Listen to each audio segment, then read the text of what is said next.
अगर समझ में ना आए तो वापस से रिकॉर्डेड लेक्चर को देखो, ठीक है। बहुत सारा हो सकता है कि पहली बार पढ़ रहे हो और बॉन्ड वगैरह समझने में दिक्कत हो रहा है, तो तुम्हारे पास ऑप्शन है कि वापस से शाम के टाइम में रिवाइज कर लो ना। मैं बार बार बोल रहा हूँ, तो लास्ट टाइम में ना 10 दिन में तुम्हें सबसे बड़ा प्रॉब्लम यही लगेगा कि सर ट्रांसक्रिप्शन कैसे हो गया, ये फिंगरप्रिंटिंग क्या है। तो इस टाइम बेटा रट्टा कितना भी मार लोगे, समझोगे नहीं तो बोर्ड में बड़ा दिक्कत होगा।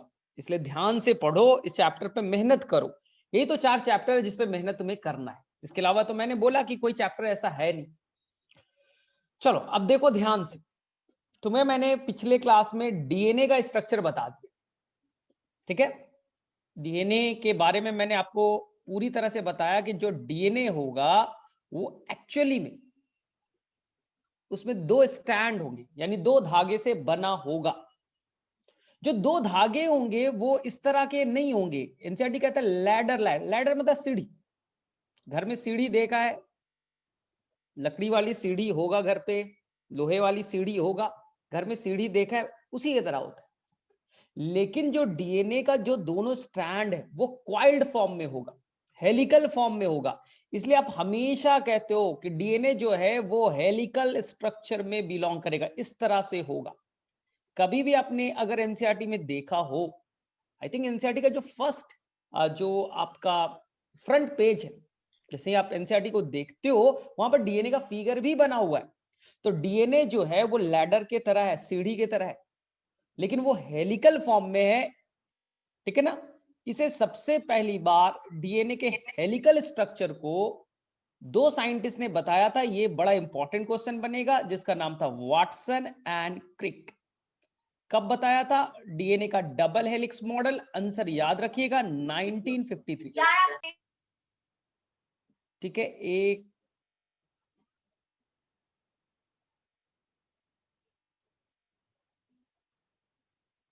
ठीक है, डीएनए का डबल हेलिक्स मॉडल किसने दिया?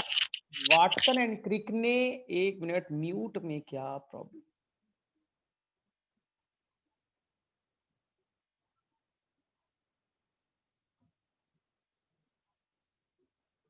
1 मिनट,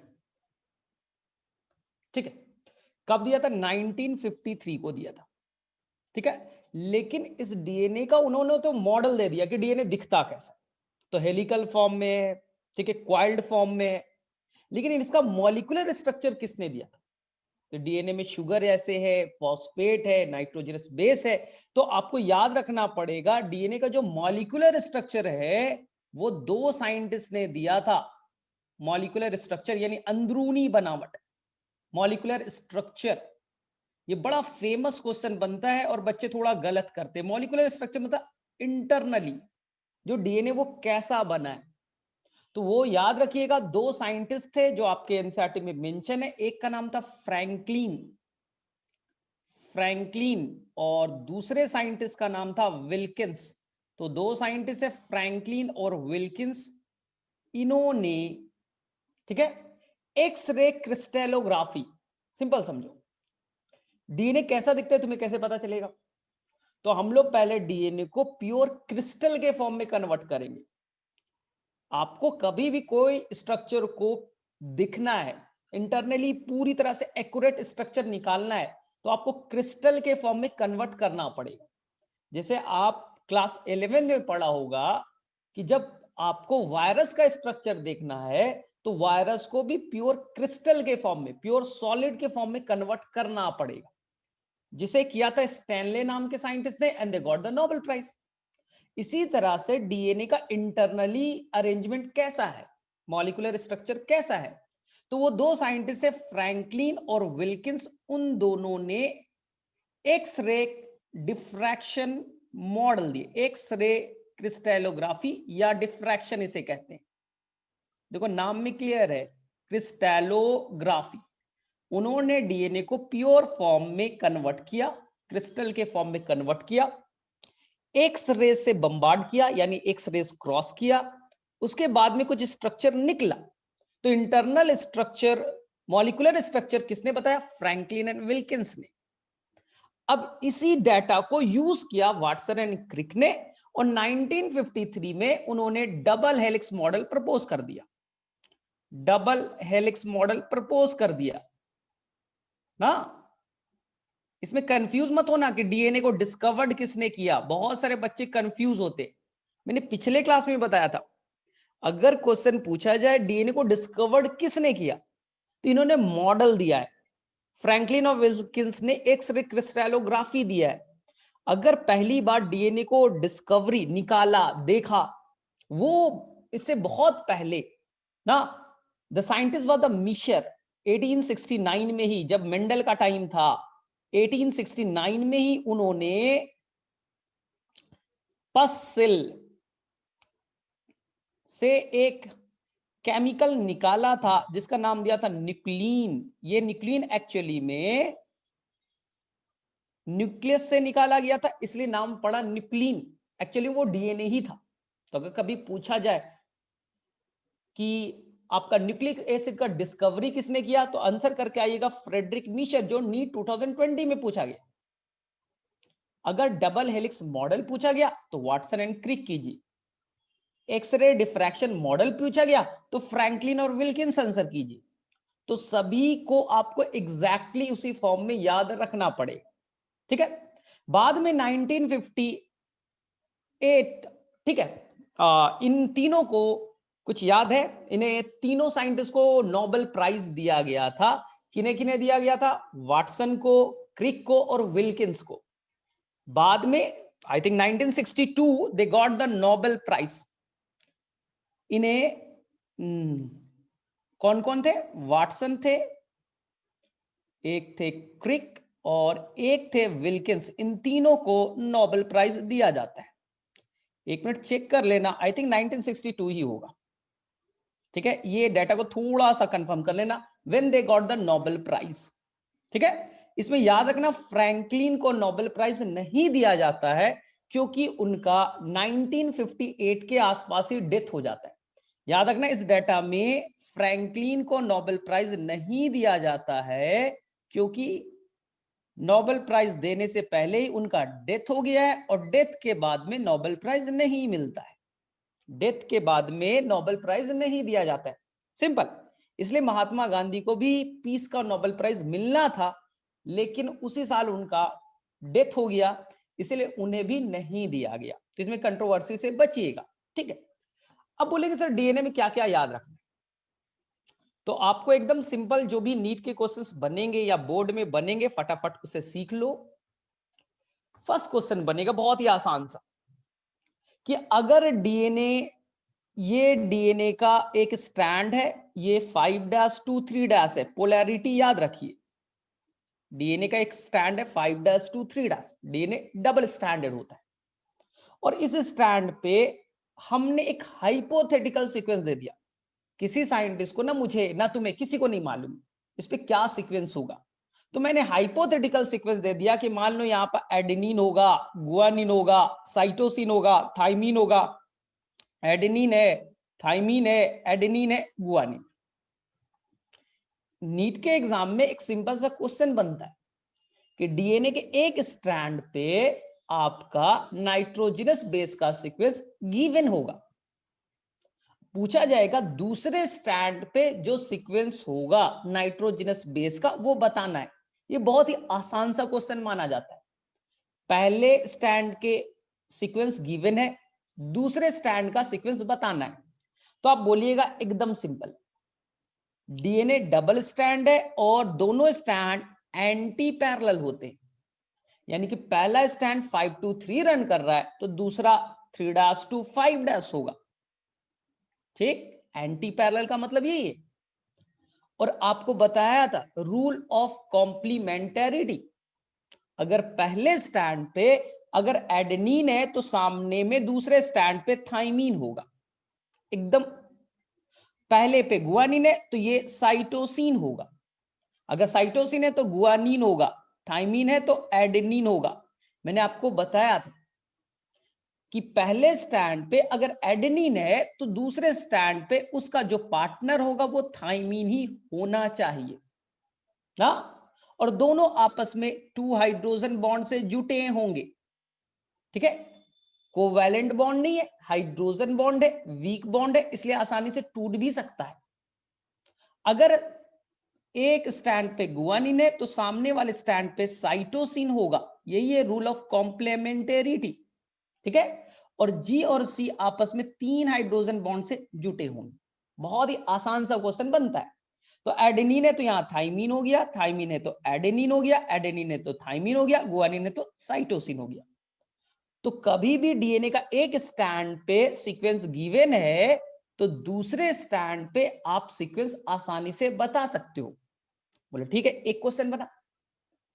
लेकिन कभी कभी गड़बड़ क्या करते, कभी कभी जो आप गड़बड़ करोगे वो क्वेश्चन मैं रिपीट कर रहा हूं, जो आप गड़बड़ जहां पर करने के चांसेस है और आपके मार्क्स गलत हो जाते हैं, कट जाएंगे, माइनस में जाएगा। अगर एक स्टैंड पे 523' सीक्वेंस गिवन है TGATCAGT, ठीक है, एक स्टैंड पे सीक्वेंस गिवन है।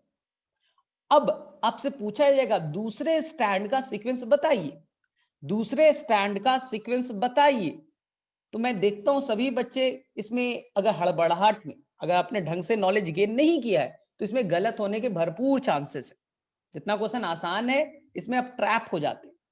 अगर मैंने क्वेश्चन पूछा दूसरे स्टैंड का 523' डायरेक्शन में नाइट्रोजनस बेस का सीक्वेंस बताइए, चलिए मैं ट्राई ही कर लेता हूं, ठीक है। चलिए बताइए, मैंने एक स्टैंड पे सीक्वेंस दे दिया है, दूसरे स्टैंड पे आपको 523' डायरेक्शन में नाइट्रोजनस बेस का सीक्वेंस बताना है। रूल ऑफ कॉम्प्लीमेंट्री लगाइए और सीक्वेंस बताइए फटाफट। चलो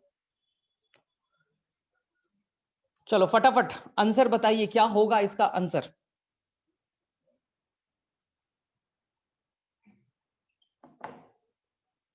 ठीक है, फटाफट, किसी को नहीं आया? यही तो सुरुचि, यही तो क्वेश्चन है, इसी में तो ट्रैप होते हैं, तो किसी को नहीं आ रहा है। ठीक है, तो TGATCGAT गलत है, ठीक है, गलत है, लेखिका गलत है, शिवानी ACT, ठीक है, आई थिंक शिवानी का केवल करेक्ट है, केवल शिवानी का करेक्ट है। बेटा सभी अटेम्प्ट करो, केवल 4 बच्चे एग्जाम में बोर्ड में आएगा, क्या करोगे? ठीक है, तो ऐसे क्वेश्चंस को हड़बड़ाहट में मत बना। पहले स्टैंड पे सीक्वेंस गिवन है, आराम से टाइम लीजिए। अब देखो कैसे बनाना है, जहां पर तुम गड़बड़ करते हो वो चीज को पहले मैं क्लियर कर रहा हूं। पहले स्टैंड का सीक्वेंस गिवन है, अब दूसरा स्टैंड खुद से बनाइए। दूसरा स्टैंड एंटी पैरेलल होगा तो इधर होगा 3' और इधर होगा 5'। बोले ठीक सर, समझ में आ गया। टी का कॉम्प्लीमेंट्री ए होगा, जी का सी होगा, ए का टी होगा, टी का ए होगा, सी का जी होगा, ए का टी होगा, जी का सी, टी का ए। बोले हाँ सर समझ में आ गया। अब क्वेश्चन को ध्यान से पढ़िए। क्वेश्चन में मैंने पूछा है दूसरे स्टैंड का 523 बताइए, तो आपको क्या करना है, सीक्वेंस बताना है, 523 इधर से बताना था। आया समझ में? मैंने क्वेश्चन पूछा था दूसरे स्टैंड का 523 बताइए, तो आपका आंसर सिंपल होना चाहिए था 523 पढ़ देते, A C T G A T C A। आया? लेकिन अगर एग्जाम पेपर में पूछता दूसरे स्टैंड का 325 बताइए, अगर एग्जाम में आता दूसरे स्टैंड का 325 बताइए, तब आप क्या करते, इस डायरेक्शन में पढ़ के आंसर बता देते, इस डायरेक्शन में 325 पढ़ते दूसरे स्टैंड का, यानी आंसर कर देते ACTAGTCA। तो मैं देखता हूं मैक्सिमम बच्चा ऐसे क्वेश्चन में गलत कर देता है, क्योंकि आप क्वेश्चन को रीड नहीं करते और बाद में बोलते हो सिली मिस्टेक हो गया।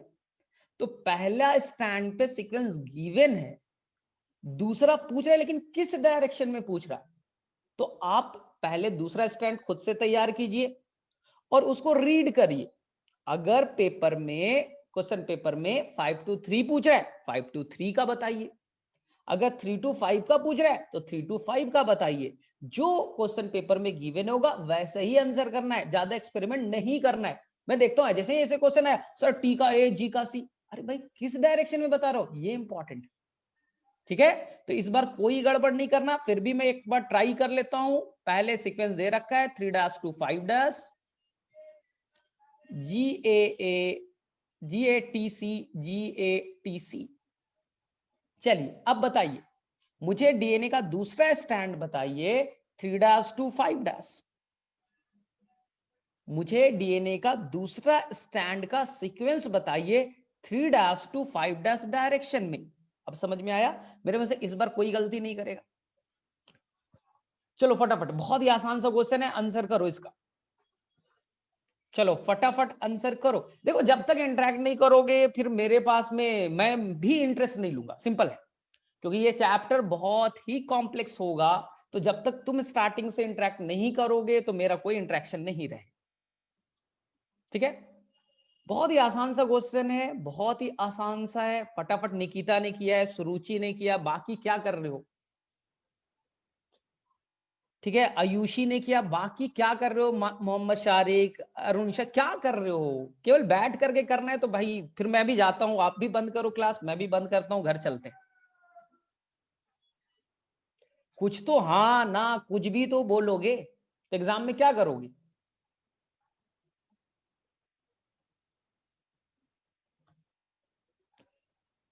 तो दूसरा स्टैंड बनाना है तो दूसरे स्टैंड पहले बना दीजिए आराम से। ये आपने दूसरा स्टैंड तैयार कर लिया। दूसरा स्टैंड 3 है यहाँ, तो यहाँ होगा 5, यहाँ 5 है तो ये 3 होगा, क्योंकि डीएनए एंटी पैरेलल होता है। और आराम से सीक्वेंस को लिख दीजिए, जी का सी, ए का टी, टी का ए, सी कॉम्प्लीमेंट्री जी, जी सी के साथ, ए टी के साथ, सी जी के साथ। पेपर में क्या पूछा गया? 3 to 5 बताइए। यानी कि आपको सीक्वेंस को जो पढ़ना है वो इस डायरेक्शन में पढ़ना है। अगर मैंने क्वेश्चन में पूछा होता 5 to 3 बताइए, तब आपको इस डायरेक्शन में आंसर करना होता था।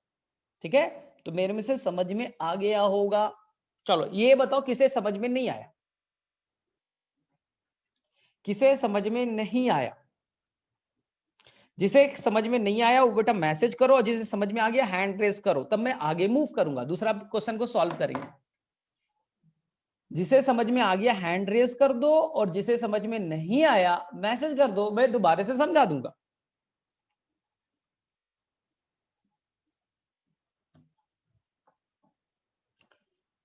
चलो ठीक है, ठीक है। थर्ड क्वेश्चन जो आएगा नीट में, नीट में ये क्वेश्चन आएगा, ठीक है, कि कौन सा डीएनए जिसका मेल्टिंग पॉइंट ज्यादा होगा। यानी कि वो क्या है, देखो डीएनए डबल स्टैंड है, ध्यान से देखना, डीएनए डबल स्टैंड है। मान लो यहां पास ए है, टी है, जी है, ए है, तो सामने में क्या होगा? टी, टी है तो क्या होगा? ए, जी है तो क्या होगा? सी, ए है तो क्या होगा? टी। और आपको पिछले क्लास में बताया था, ए जब भी पार्टनर करेगा तो टी के साथ 2 हाइड्रोजन बॉन्ड, टी जब भी करेगा ए के साथ 2 हाइड्रोजन बॉन्ड, जी जब भी करेगा सी के साथ 3 हाइड्रोजन बॉन्ड, ए जब भी करेगा टी के साथ 2 हाइड्रोजन बॉन्ड। और हाइड्रोजन बॉन्ड वीक होते हैं, जो भी हाइड्रोजन बॉन्ड होता है वो वीक होते हैं। अगर आप टेम्परेचर बढ़ाइएगा, अगर आप टेम्परेचर बढ़ाइएगा तो ये दोनों स्टैंड अलग हो जाएंगे ना। डीएनए बहुत मजबूत नहीं होता, डीएनए मजबूत नहीं है, दोनों स्टैंड आपस में जो जुड़े हैं वो वीक बॉन्ड से जुड़े। टेम्परेचर बढ़ाइएगा वो टूट जाएगा। तो अब मुझे बताना है, जितना ज्यादा हाइड्रोजन बॉन्ड होगा, जितना ज्यादा हाइड्रोजन बॉन्ड किसी डीएनए में होगा, वो डीएनए उतना मजबूत होगा। हाँ, उतना ज्यादा वो मजबूत होगा। अब ध्यान से सुनना, अब मैं क्वेश्चन पूछ रहा हूं चार, किसका मेल्टिंग पॉइंट सबसे ज्यादा होगा, यानी सबसे ज्यादा मजबूत डीएनए। तो कभी कभी क्वेश्चन में क्या करता है चालाकी, जो आपको पिक करना है, यहां लिखेगा G C T T, option number 1। Option number 2 है T A T A. Option number 3 है जीसी जीसी। ऑप्शन नंबर 4 है एटीजीसी। आपको बताना है सबसे मजबूत डीएनए कौन सा है, किसका मेल्टिंग पॉइंट, मेल्ट होने की ताकत सबसे ज्यादा, जितना ज्यादा मजबूत होगा, यानी जितना ज्यादा हाइड्रोजन बॉन्ड होगा उतना स्ट्रॉन्गर होगा। तो बोले सर कैसे देंगे, या तो सिंगल स्ट्रैंडेड दिया है, कुछ नहीं करना है, अब सभी को डबल स्ट्रैंड में कन्वर्ट कर दो, सभी को डबल स्ट्रैंड में कन्वर्ट कर दो। यहां पर टी है तो ए कर दीजिए, टी है तो ए कर दीजिए, जी सी है तो जी कर दीजिए, जी है तो सी कर दीजिए, और इनके हाइड्रोजन बॉन्ड को नोट कर लीजिए। जैसे टी और ए के बीच 2, टी और ए के बीच 2, सी और जी के बीच 3, जी और सी के बीच 3, टोटल हाइड्रोजन बॉन्ड काउंट कर लीजिए, 3 3 6 2 8 2 10, टोटल हाइड्रोजन बॉन्ड 10 है। इसी तरह से सभी का हाइड्रोजन बॉन्ड निकाल लीजिए, जितने भी हैं सभी का हाइड्रोजन कैलकुलेट कर लीजिए। जिसका सबसे ज्यादा हाइड्रोजन बॉन्ड आएगा वो स्ट्रॉन्गर होगा, वो मेल्ट करने के लिए ज्यादा टेम्परेचर रिक्वायर्ड करेगा।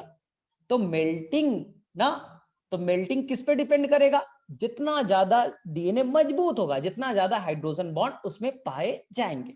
तो ऐसे भी क्वेश्चन आते हैं, इसमें कोई गड़बड़ नहीं कीजिएगा। चलिए ठीक है, नेक्स्ट क्वेश्चन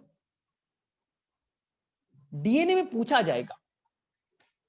देखिए ध्यान से, हाँ third is the right answer, क्योंकि उसमें जी सी था तो टोटल 12 हाइड्रोजन बॉन्ड हो गए। सेकेंड, जो डीएनए है वो तुम्हारे बेटा घर की सीढ़ी है, लैडर लाइक है। घर में अगर तुम्हारे पास कोई सीढ़ी है, बोले हाँ सर है, लकड़ी की सीढ़ी है, बोले हाँ। तो जब सीढ़ी को आप देखते हो, ये सीढ़ी है, एक पार्ट इधर से चल रहा है, एक यहां है, यही होता है ना। डीएनए भी ऐसा ही है, हाँ बाद में क्वाइल हो जाएगा तो अलग बात, ये सीढ़ी के तरह ही, लैडर के तरह। तो ये जो लैडर आपका ये येलो वाला बनाया है, ये बेटा sugar phosphate chain, sugar phosphate के चेन है, यही बैकबोन है, यही डीएनए का बैकबोन है ना। और इधर जो है इस बैकबोन के अंदर 90 डिग्री पे यहां पास नाइट्रोजनस बेस है, ये ए हो गया तो इधर टी हो गए। तो क्वेश्चन एक पूछा जाता है, एक क्वेश्चन ये आता है बैकबोन ऑफ डीएनए, आप आंसर करके आइएगा शुगर फॉस्फेट चेन।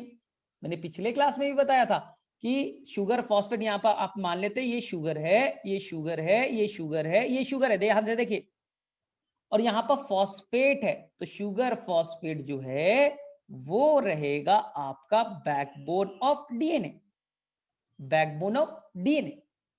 ठीक है, एक स्टैंड पे पहले वाले न्यूक्लियोटाइड को देखिए, उस न्यूक्लियोटाइड का जो 5th कार्बन है उस पे फॉस्फेट फ्री है, तो इसी को कहेंगे आज से 5' उस पे फॉस्फेट फ्री है। जो लास्ट न्यूक्लियोटाइड होगा उसके 3' पे 3 नंबर कार्बन पे OH फ्री होगा, इसलिए हम लोग एक पोलैरिटी निकालते हैं 5' to 3'।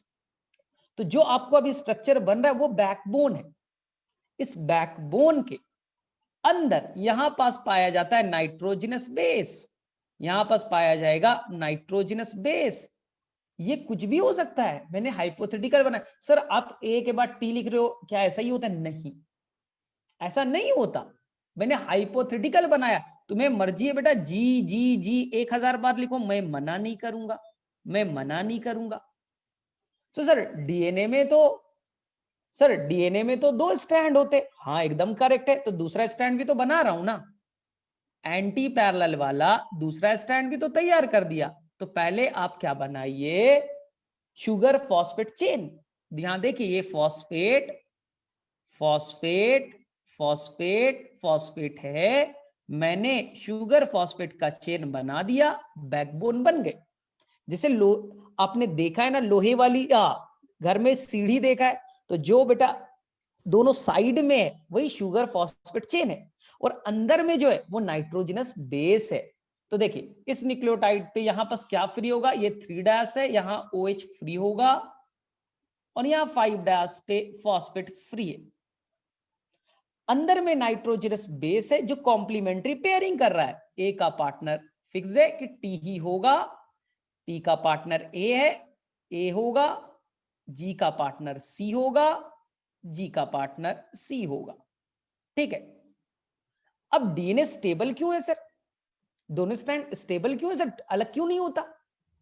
क्योंकि पहला स्ट्रैंड का जो नाइट्रोजनस बेस है दूसरे स्ट्रैंड के साथ हाइड्रोजन बॉन्ड बना रहा है, तो दोनों एक दूसरे से जुड़ गए।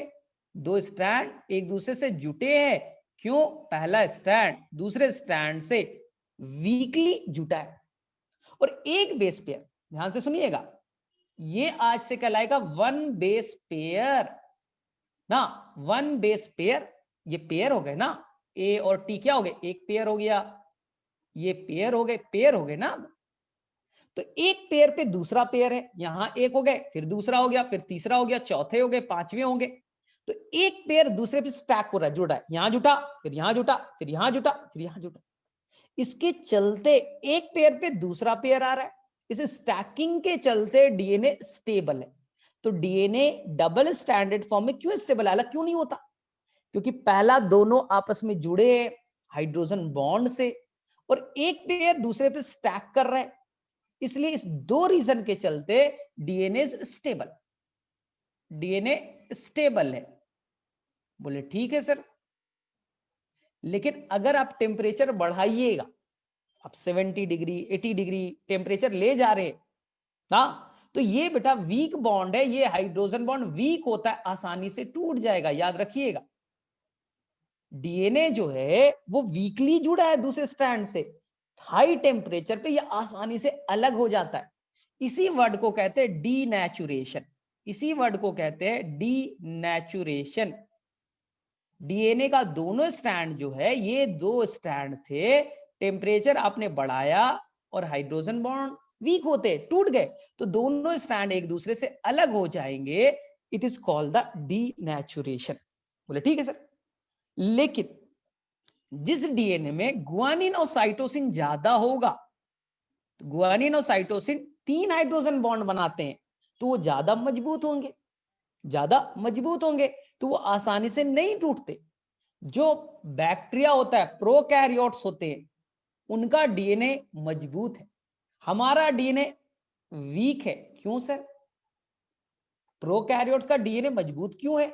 देखिए, प्रोकैरियोट्स में जो डीएनए होता है ना, वो सेल में डायरेक्टली साइटोप्लाज्म में फ्लोट करता है।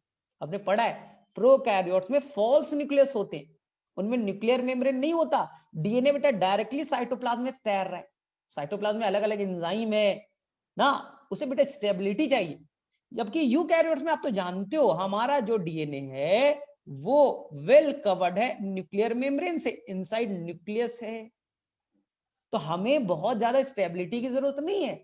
लेकिन प्रोकैरियोट्स में न्यूक्लियर मेम्ब्रेन नहीं होता, डायरेक्टली पानी में बाहर में तैर रहा है, इसलिए उसे स्टेबल करने के लिए, उसको स्ट्रॉन्ग बनाने के लिए प्रोकैरियोट्स में गुआनिन और साइटोसिन का अमाउंट ज्यादा होता है, और हमें उतना ज्यादा स्टेबिलिटी की जरूरत नहीं है, इसलिए हमारे अंदर में एडेनिन और थाइमीन का अमाउंट ज्यादा होता है, तो हमसे ज्यादा मजबूत डीएनए। देखिए, आपको पढ़ाया जाता है ना आर्कीबैक्टीरिया के बारे में, वो 100 डिग्री पे जिंदा रहता है, सोचो। जो मिथेनोजेंस आपने पढ़ा, थर्मो एसिडोफाइल्स पढ़ा ना, ये बेटा जहां से लावा ज्वालामुखी निकलता है, लावा निकलता है, वहां भी बैक्टीरिया जिंदा रहता है, हाई टेम्परेचर पे जिंदा रहता है। 100 डिग्री पे ये बैक्टीरिया जिंदा रहता है, आर्कीबैक्टीरिया। सर कैसे? 100 डिग्री पे तो सर कोई भी मर जाएगा। डीएनए कैसे काम करता है? क्योंकि उस डीएनए में गुआनिन और साइटोसिन ज्यादा है, इसलिए वो आसानी से टूटते नहीं है, वो काम करते रहेंगे। अब आया समझ में? तो थोड़ा लॉजिकल आप डेवलप कीजिए। चलो नेक्स्ट पार्ट।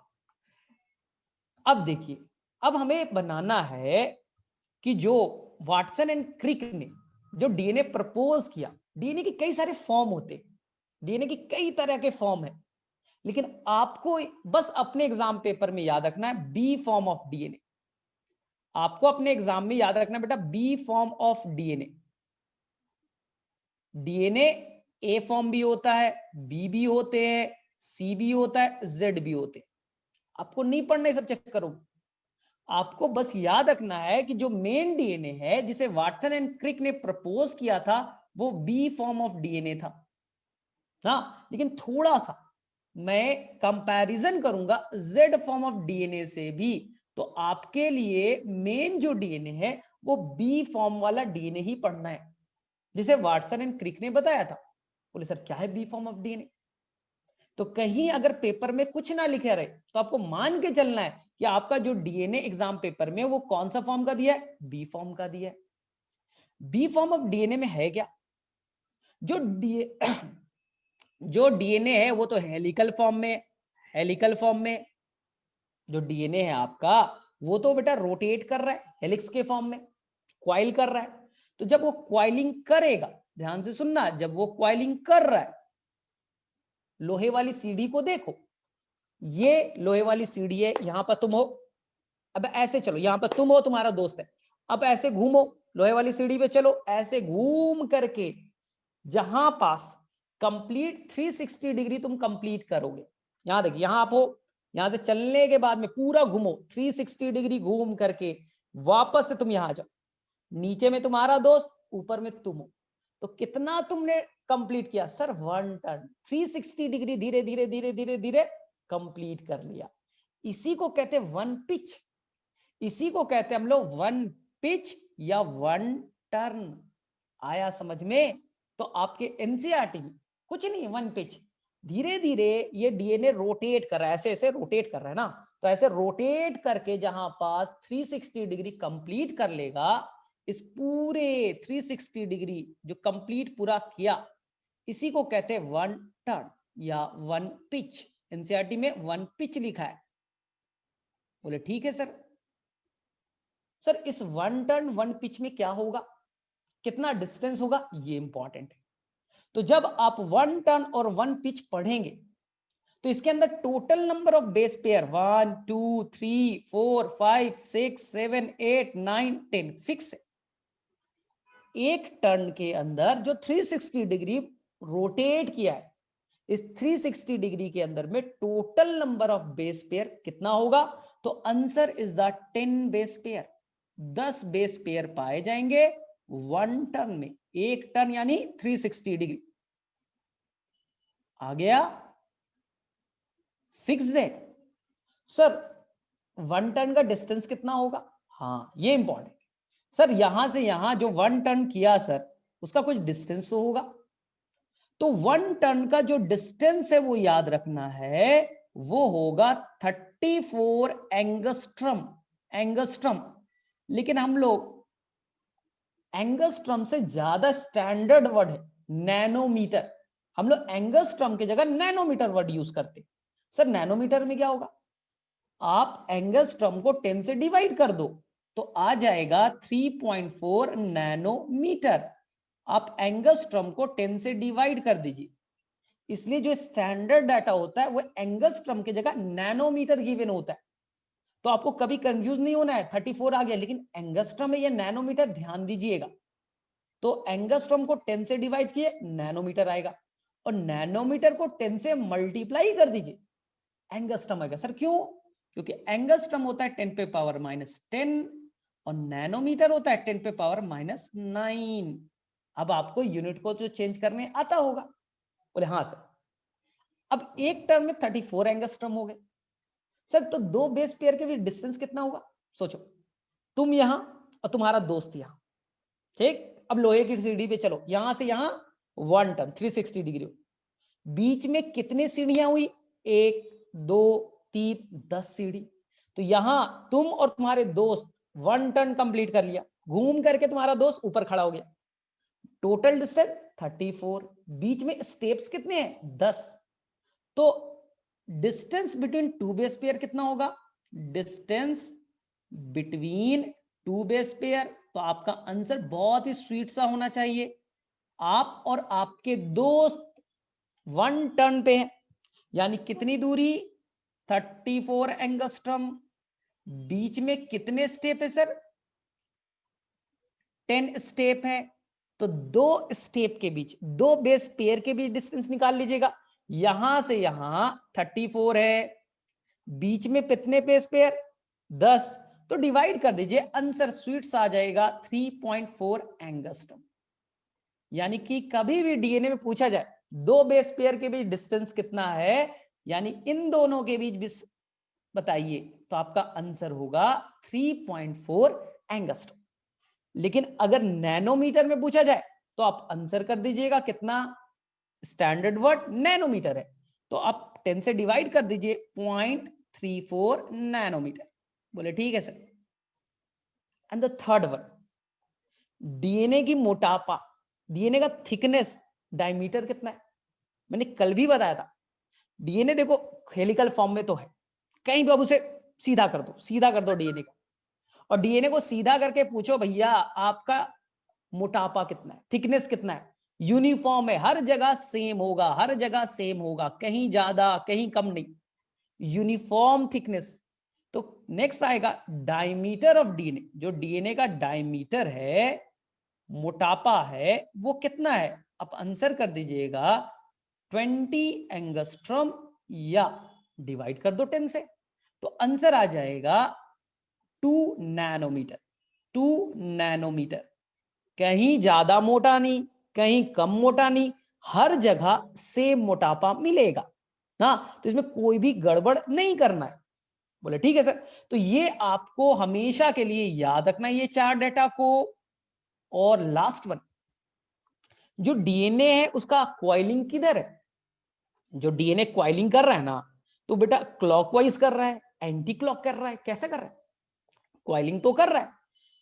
ये राइट हैंडेड क्वाइल है, जो भी डीएनए होते हैं उनका क्वाइलिंग राइट हैंडेड होता है, राइट हैंडेड को घुमाओ उस तरह से क्वाइलिंग करेगा।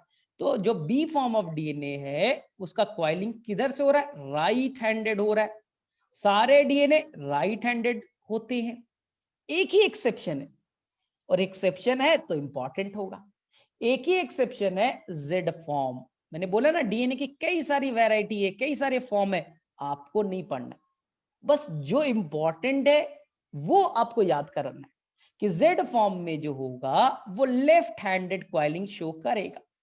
बाकी सारे डीएनए, जितने फॉर्म डीएनए के होंगे वो राइट हैंडेड क्वाइलिंग करते हैं। तो मेरे में से ऐसे क्वेश्चन में गड़बड़ नहीं करना है, ठीक है। तो मैं एक बार थोड़ा सा आपको कंपैरिजन करना सिखा देता हूं, थोड़ा सा आपको कंपैरिजन कर देता हूं कि आपको कोई दिक्कत ना हो एग्जाम पेपर में।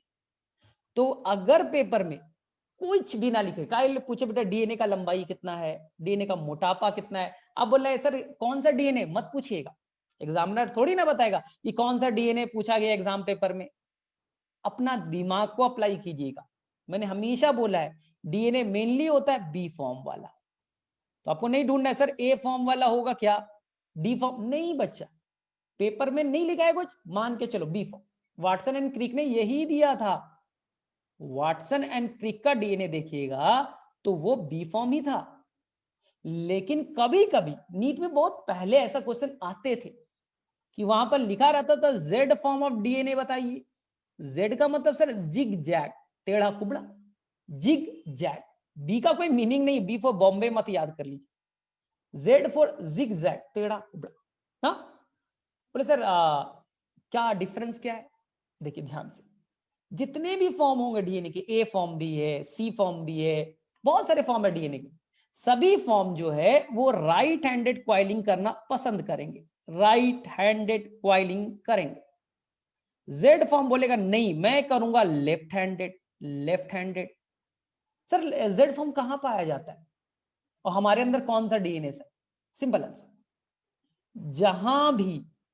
जहां भी जो सॉल्यूशन है यानी पानी है, डीएनए है, और आसपास में जो सॉल्यूशन है वो बेटा हाइपरटोनिक, उसमें सॉल्ट का अमाउंट ज्यादा है, सलाइन कंडीशन है, समुद्र का पानी है उसमें सॉल्ट ज्यादा होता है। तो जो भी सलाइन कंडीशन वाला है ना, जिसमें सॉल्ट का कंसंट्रेशन ज्यादा है, वहां पास जो भी डीएनए होगा वो जेड फॉर्म पाया जाएगा। तो जहां भी हाइपरटोनिक वाला पार्ट होगा, सॉल्ट का अमाउंट ज्यादा होगा, सॉल्टी कंडीशन होगा, जेड फॉर्म। और जहां पास सॉल्ट का अमाउंट नहीं है, जैसे हमारा, हम लोग जहां रहते हैं हमारे सेल के अंदर कौन सा सेलाइन कंडीशन है, तो वहां पास क्या होगा, बी फॉर्म, ए फॉर्म। तो सारे डीएनए ना केवल जेड फॉर्म को छोड़ दिए, जहां पर सॉल्टी का मैं अपना डीएनए निकाल करके नमक वाले पानी में डाल दूं, पानी लू उसमें नमक ढेर सारा है डाल दूं, तो मेरा बी फॉर्म का डीएनए ना पानी ज्यादा है तो वो कन्वर्ट हो जाएगा जेड फॉर्म में, क्योंकि वहां सॉल्ट का अमाउंट ज्यादा है। तो जो मरीन कंडीशन में रहते हैं ऑर्गेनिज्म, उनके अंदर जेड फॉर्म पाया जाएगा। चलिए ठीक है। सेकेंड सर डिफरेंस बहुत ही आसानी से याद कीजिए। मैंने जेड फॉर्म बी फॉर्म क्या बताया था, ये डीएनए है, डीएनए तो हेलिकल होता है, ठीक है, क्वाइलिंग करता है। तो जब डीएनए क्वाइलिंग करेगा तो वो क्वाइल करके 360 डिग्री जो कंप्लीट करेगा, 360 डिग्री जो कंप्लीट करेगा, इसी को कहते हैं one turn. It is a one turn. कितना डिस्टेंस है? 34 एंगस्ट्रम। सर जेड फॉर्म का कितना होगा? हाँ, अब पूछा जाएगा जेड फॉर्म का सर कितना होगा। चलो, जेड फॉर्म में जो क्वाइलिंग होता है वो थोड़ा, जो टर्न है वो बड़ा होता है, वन पिच जो है वो थोड़ा बड़ा होगा। सर कितना होगा? 45। तो याद रखिएगा, जो वन टर्न या वन पिच है उनका डिस्टेंस कितना होगा? 45 एंगस्ट्रॉम। ये दोनों में कंपैरिजन याद रखिएगा। हालांकि नीट में बी फॉर्म ही पूछा जाता है, लेकिन अगर जेड फॉर्म भी आया, 2-3 डाटा याद रख लीजिए। सर वन टर्न में कितने बेस पेयर होंगे? तो आंसर आपको तो बताया था, 1 2 3 4 5 6 7 8 9 10।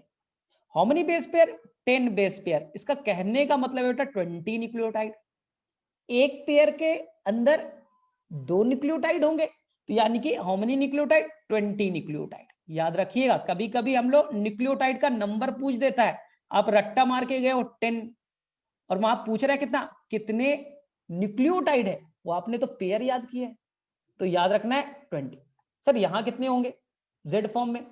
तो यहां पास होंगे 10 के जगह 12। 10 की जगह कितना याद रख लीजिएगा?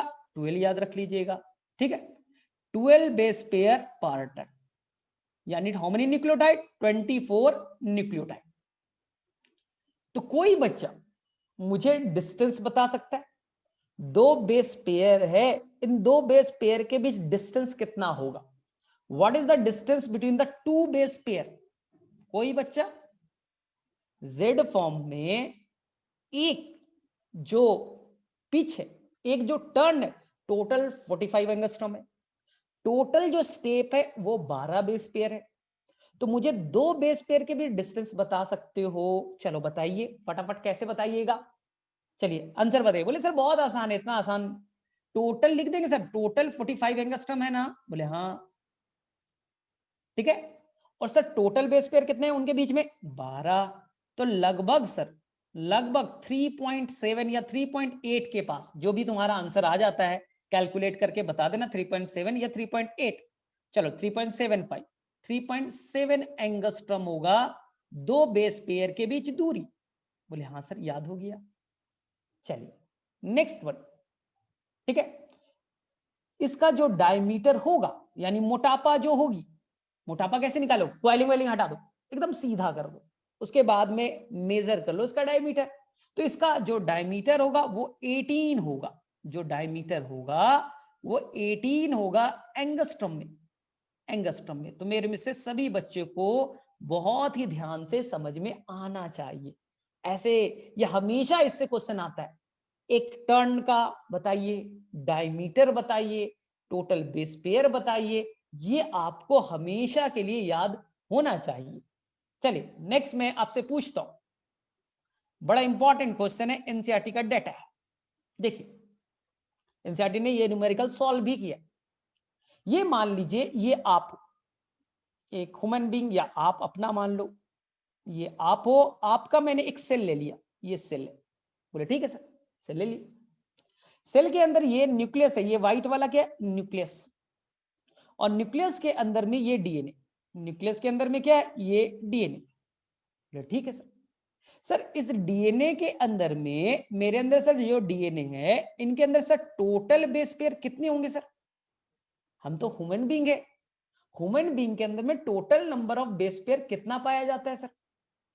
तो ये एनसीईआरटी में ये डाटा गिवन है, आपको याद करना पड़ेगा। ये डायरेक्टली नीट के एग्जाम में पूछ देते हैं, how many base pair present in the DNA in the each cell of human being. Human being के हर सेल में डीएनए का जो बेस पेयर है वो कितना नंबर में होगा, जो न्यूक्लियोटाइड का बेस पेयर कितने होंगे।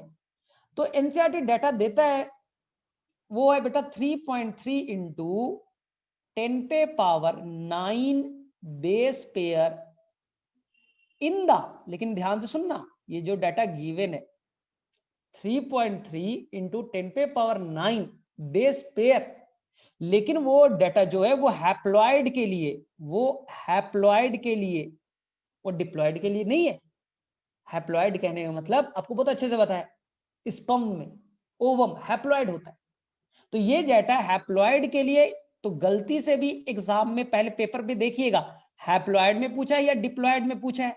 बहुत सारे बच्चे देखो सिली मिस्टेक क्या होता है, तुमने पढ़ा 3.3 इंटू 10⁻⁹ बेस पेयर, ठीक है, लेकिन प्रॉब्लम क्या है कि क्वेश्चन पेपर में आ गया 6.6 आ गया डिप्लॉइड का पूछ दिया, और तुमने रट्टा किसका मारा है, हैप्लॉइड का। पहला ऑप्शन यही मिलेगा। तो आपको पेपर में बहुत ध्यान से पढ़ना होता है, केयरफुली, कि जो पूछा गया है क्वेश्चन वो हैप्लॉइड के लिए पूछा है या डिप्लॉइड के लिए। तो अगर हैप्लॉइड के लिए पूछा है तो ये डाटा वैलिड है, लेकिन आप तो जानते हो हम लोग तो सर डिप्लॉइड है, स्पर्म और ओवम के फ्यूजन से बने। तो डिप्लॉइड का जो डाटा है वो है 6.6 इंटू 10⁻⁹ बेस पेयर, ठीक है, वो डिप्लॉइड, हम लोग डिप्लॉइड ही है ना। तो आपके लीवर सेल, किडनी सेल, सब कुछ आपका डिप्लॉइड है, केवल स्पर्म जो है, जो गैमेट्स होता है वो हैप्लॉइड। बाकी हर सेल, लीवर, किडनी, ब्रेन, हर cell they are the diploid. तो ये याद रखना है। अब देखिए, अब देखिए ध्यान से, यानी कि अगर क्वेश्चन में पूछा गया कि हमने लीवर का सेल ले लिया, टोटल बेस पेयर कितना 6.6 इंटू 10⁻⁹, और दो बेस पेयर के बीच डिस्टेंस कितना है गिवन है, तो मेरे अंदर टोटल बेस पेयर है 6.6 इंटू 10⁻⁹ बेस पेयर, और दो बेस पेयर के बीच डिस्टेंस गिवन है, कितना है भाई, तो 0.34 नैनोमीटर, नैनोमीटर। तो मुझे टोटल लेंथ निकालना है, टोटल बेस पेयर मिल गया, दो बेस पेयर के बीच डिस्टेंस मिल गया, मल्टीप्लाई कर दो। बोले सर मल्टीप्लाई करके कितना आएगा, देखते हैं। 6.6 इंटू 10⁻⁹ बेस पेयर है, टोटल बेस पेयर पता, एक बेस पेयर का डिस्टेंस कितना है 0.34 नैनोमीटर। नैनोमीटर को आप बच्चा मीटर में कन्वर्ट कर दो तो 10⁻⁹ मीटर, यही हुआ ना, 10⁻⁹ मीटर, प्लस -9, करेक्ट। तो अब आप क्या करो, 10⁻⁹ और 10⁻+9 कैंसिल आउट कर दो। टोटल बेस पेयर 10⁻⁹ है, कितने मीटर है 10⁻⁻9, मल्टीप्लाई करना है ना। अब क्या करें, तो निकाल ले 6.6 इंटू 0.34 मीटर। अब आप कैलकुलेट कर लो, तो लगभग आप कैलकुलेट कीजिएगा, तो लगभग ये जो डाटा है 2.2 मीटर के आसपास आएगा। यानी आपके एक सेल में, आपके एक सेल में जो डीएनए है ना, उसकी लंबाई कितना है 2.2 मीटर एक सेल में। और ऐसे ऐसे आप में ट्रिलियन ऑफ सेल है, देखो लीवर में ही करोड़ों सेल होंगे, ब्रेन में बेटा करोड़ों सेल होंगे, तो आप में मिलियन ट्रिलियन में सेल है ना, और एक सेल का तुमने निकाल लिया। अब करोड़ों सेल से ट्रिलियन ऑफ सेल मल्टीप्लाई कर दो, तो एक इंसान, तुम्हारे सारे डीएनए को मैं निकाल दू, ट्रिलियन ऑफ सेल है, और सारे डीएनए को निकाल के एक दूसरे से जोड़ते चले जाए तो ट्रिलियन मीटर का हो जाएगा। कहा जाता है कि बेटा यहां तुम हो ये अर्थ पे, और यहां बच्चों ये क्या है, मून है। तुम अपने सारे डीएनए को निकाल लो, ट्रिलियन मीटर का हो गया, तुम यहां से मून तक इस डीएनए के हेल्प से धागे से जा सकते हो और वापस भी आ सकते हो। मतलब कि एक इमेजिनरी लाइन बनाया गया, इतना लंबा है, एक इंसान का डीएनए मून तक पहुंच जाएगा और मून से वापस भी आ जाएगा। समझो कितना बड़ा है, अर्थ को 7 टाइम आप इसे अपने डीएनए से लपेट सकते हो, क्वाइलिंग कर सकते हो 7 टाइम्स। समझो एक इंसान का डीएनए कितना बड़ा है। बोले ठीक है सर, लेकिन सर एक चीज में प्रॉब्लम है। प्रॉब्लम होना चाहिए सर, एक इंसान का डीएनए 2.2 मीटर है एक सेल में। बोले हाँ एकदम करेक्ट है सर। मान लीजिए ये मेरा लीवर सेल है, मान लीजिए सर ये मेरा लीवर सेल है, ये लीवर सेल है सर, ठीक है। और ये सर न्यूक्लियस है और ये सर डीएनए। बोले हाँ सर, डीएनए की लंबाई कितनी है? 2.2 मीटर, मीटर में है ना।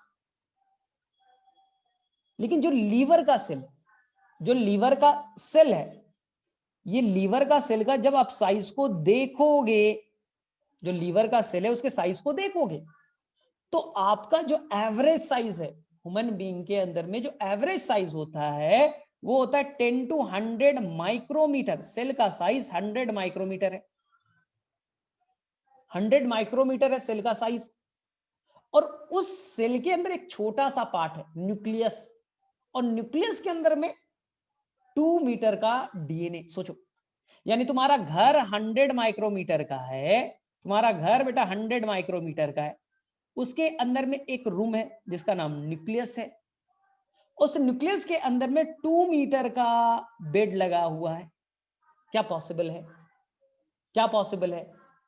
घर मीटर में, मान लो घर तुम्हारा बेटा मान लो कि 100 मीटर में, और तुम्हारा बेड 100 किलोमीटर का है। सर ऐसे कैसे पॉसिबल है? देखिए ना जरा, 100 माइक्रोमीटर मतलब 10⁻⁻6 मीटर तुम्हारा सेल का साइज, और तुम्हारा डीएनए का साइज 2 मीटर। सर कैसे पॉसिबल है?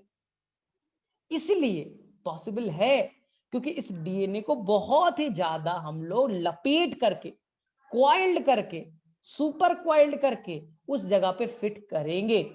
इसलिए एक टॉपिक आएगा पैकेजिंग ऑफ डीएनए।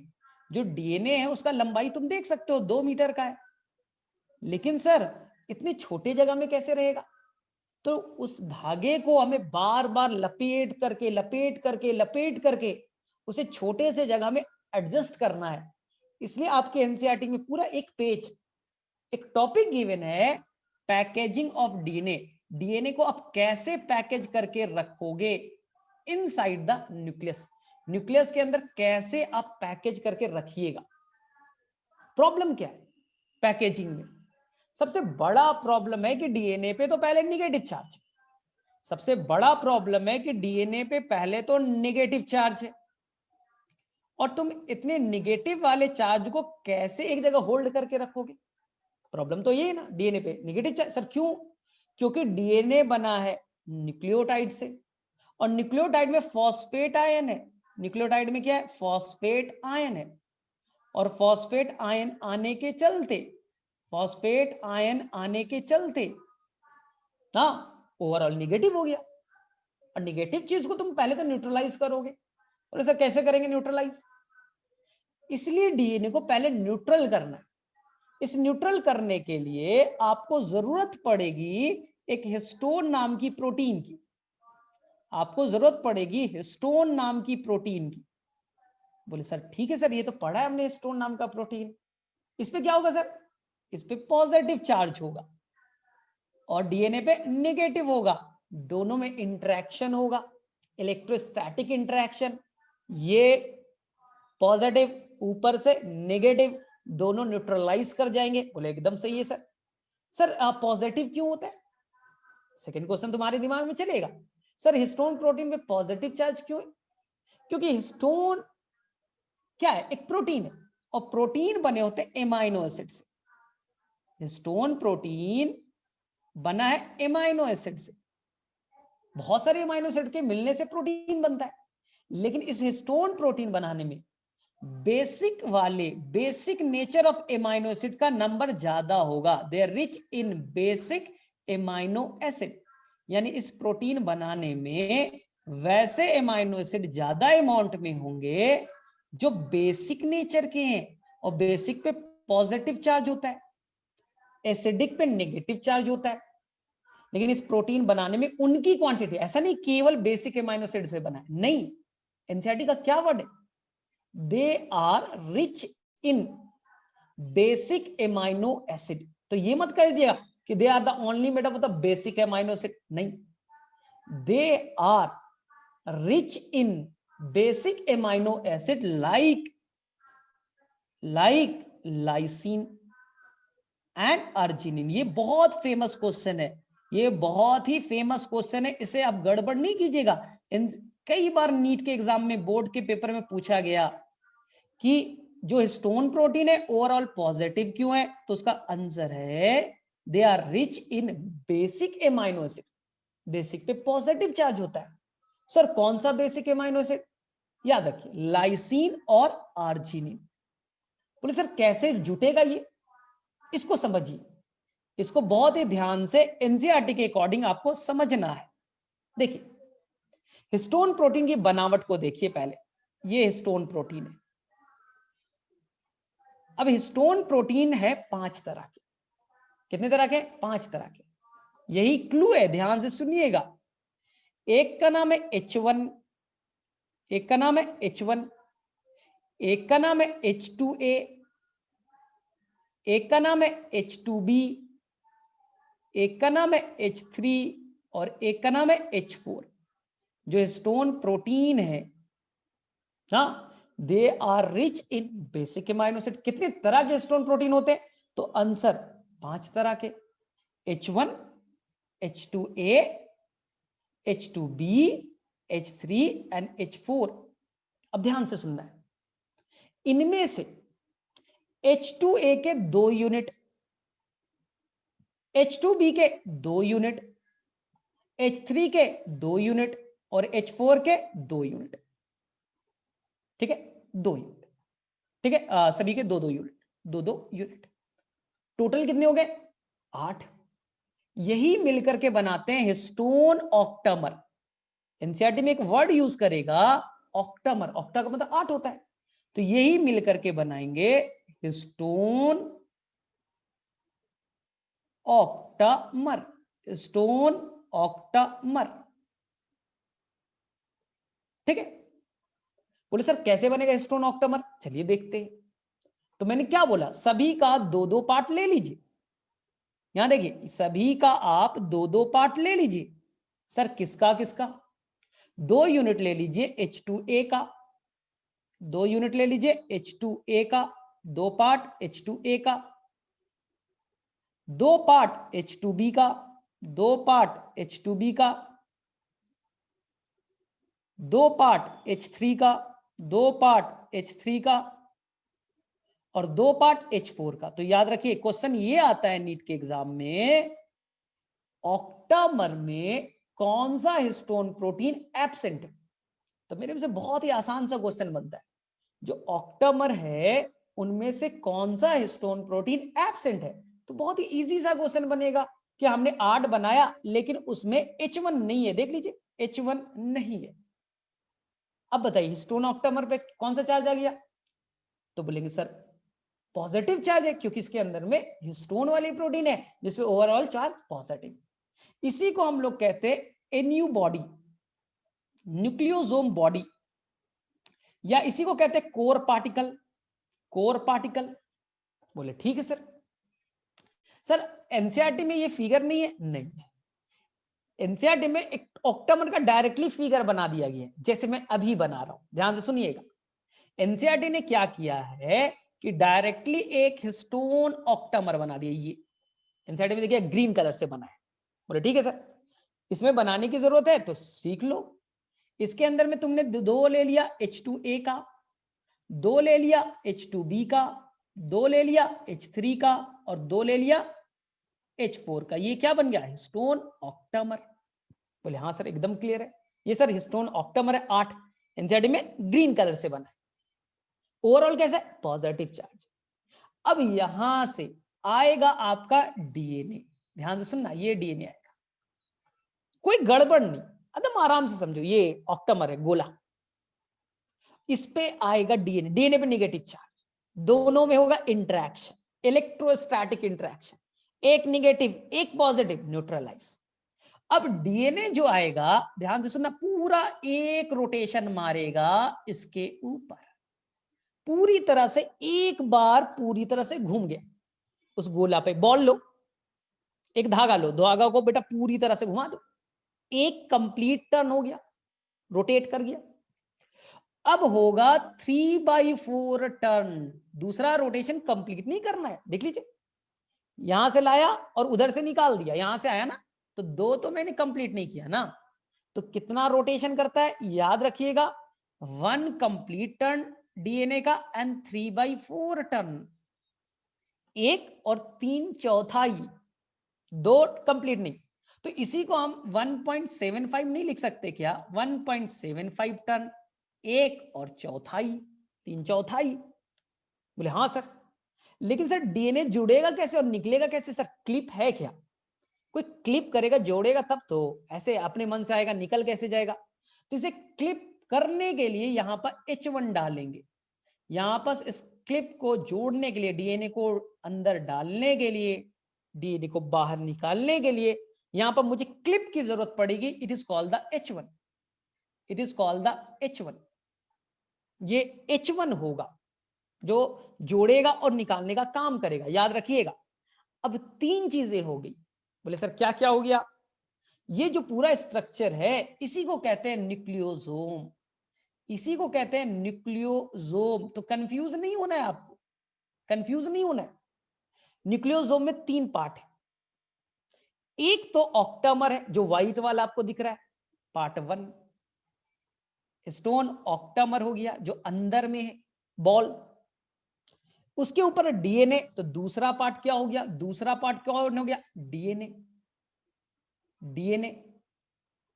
ठीक है सर, डीएनए का कितना बेस पेयर इन्वॉल्व हुआ होगा? ये क्वेश्चन एनसीईआरटी में गिवन है, आपको याद भी रखना है। तो इस पूरे में जो डीएनए, डीएनए तो बेस पेयर का बना है, टोटल बेस पेयर होगा 200 बेस पेयर। टोटल कितने होंगे? 200 बेस पेयर। आया समझ में? ये जो आपने एक धागा निकाला, पूरा बॉल पे घुमाया, फिर 3/4 तक घुमाया, तो DNA is made of the nucleotide base pair. तो कितने बेस पेयर है? तो एनसीईआरटी बोलता है 200 बेस पेयर। और तीसरा पार्ट है रेड वाला, इसका नाम है H1, जो क्लिप करेगा, यानी कि डीएनए को एक तरफ से जोड़ने का काम और डीएनए को एक तरफ से निकालने का काम। क्लिपिंग का काम कौन करेगा? It is the H1 histone protein. और ये तीनों मिल करके बनेंगे न्यूक्लियोसोम। ये तीनों मिल करके क्या बनेंगे? न्यूक्लियोसोम। तो कहीं पे कोई कंफ्यूजन क्रिएट नहीं करना, कोई कंफ्यूजन क्रिएट नहीं करना है। अब धीरे धीरे ऐसा जुड़ते चला जाएगा ना। तो ये देखिए वापस, ये आपका क्या है? Histone octamer, histone octamer, histone octamer. ठीक, ये क्या है? रेड वाला H1 है, H1 है, H1 है। और ये डीएनए एक कंप्लीट टर्न, 3/4 टर्न। अब ये वापस से निकला, फिर से सेम कहानी, 1 टर्न 3/4 टर्न, वापस से निकला, फिर से 1 टर्न 3/4 टर्न, वापस से निकला। तो ये धीरे धीरे एनसीईआरटी में देखिएगा, ब्लैक एंड व्हाइट में एक फिगर बना है, इस तरह से एक बॉक्स दिया है और बॉक्स में इस तरह का एक फिगर बना हुआ है। उस फिगर को आप समझिए अच्छे से, इस तरह का फिगर एनसीईआरटी ने बनाया है। एनसीईआरटी में देखिएगा इस तरह का एक फिगर बना हुआ है। सर ये क्या है? सर ब्लैक एंड व्हाइट वाला फिगर, ये ऐसा लग रहा है कि कोई बच्चा धागा है, उसमें मोती बीच बीच में जुटा है। अगर आप देखिएगा तो क्या लग रहा है? पूरा एक धागा है। ये देखिए, 2 डीएनए है जो 2 न्यूक्लियोसोम को जोड़ रहा है, इसे कहते हैं लिंकर डीएनए। इसे क्या कहते हैं? लिंकर डीएनए, जो 2 न्यूक्लियोसोम को जोड़ रहा है। तो बीच बीच में लिंकर डीएनए और न्यूक्लियोसोम है, यानी मोती की तरह। इसी को एनसीईआरटी कहता है बीड्स ऑन स्ट्रिंग। जो न्यूक्लियोसोम है वो मोती नुमा दिखेगा, बीड्स ऑन स्ट्रिंग। जब आप इलेक्ट्रॉन माइक्रोस्कोप से देखेंगे तो आपको रियल एक फिगर एनसीईआरटी, बेटा रियल वो फिगर है, कोई हाइपोथेटिकल अपने से फिगर नहीं बनाया, एक रियल फिगर इलेक्ट्रॉन माइक्रोग्राफ यानी इलेक्ट्रॉन माइक्रोस्कोप से बनाया गया, जिसका नाम दिया गया बीड्स ऑन स्ट्रिंग। यहां पास बीडेड स्ट्रक्चर के फॉर्म में मिलेगा। तो मेरे में से यहां तक आपको समझ में आना चाहिए। एक एनसीईआरटी एक सिंपल सा क्वेश्चन पूछेगा, उसमें कंफ्यूज मत होइएगा। बोले सर हमारे अंदर में एक सेल के अंदर में सर 6.6 इंटू 10⁻9 बेस पेयर है सर। बोले हाँ एकदम करेक्ट है, मैंने अभी डाटा आपको याद भी कराया, हम डिप्लॉयड है तो 6.6 होगा। Sir total number of nucleosome कितने होंगे? Sir total number of nucleosome मेरे एक सेल में कितने होंगे? बोले सर ये कैसे निकलेगा, थोड़ा लॉजिकल सोचो।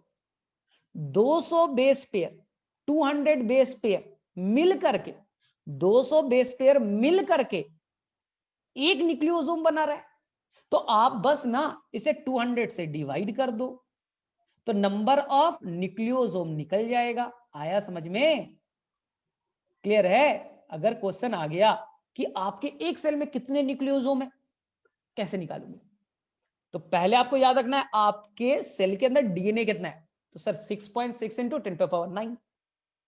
200 बेस पेयर मिलकर के एक न्यूक्लियोसोम बना रहा है और सारा डीएनए तो न्यूक्लियोसोम बनाने में इन्वॉल्व हो जाएगा, तो आप 200 से उसे डिवाइड कर दीजिए तो आपको नंबर ऑफ न्यूक्लियोसोम आ जाएगा।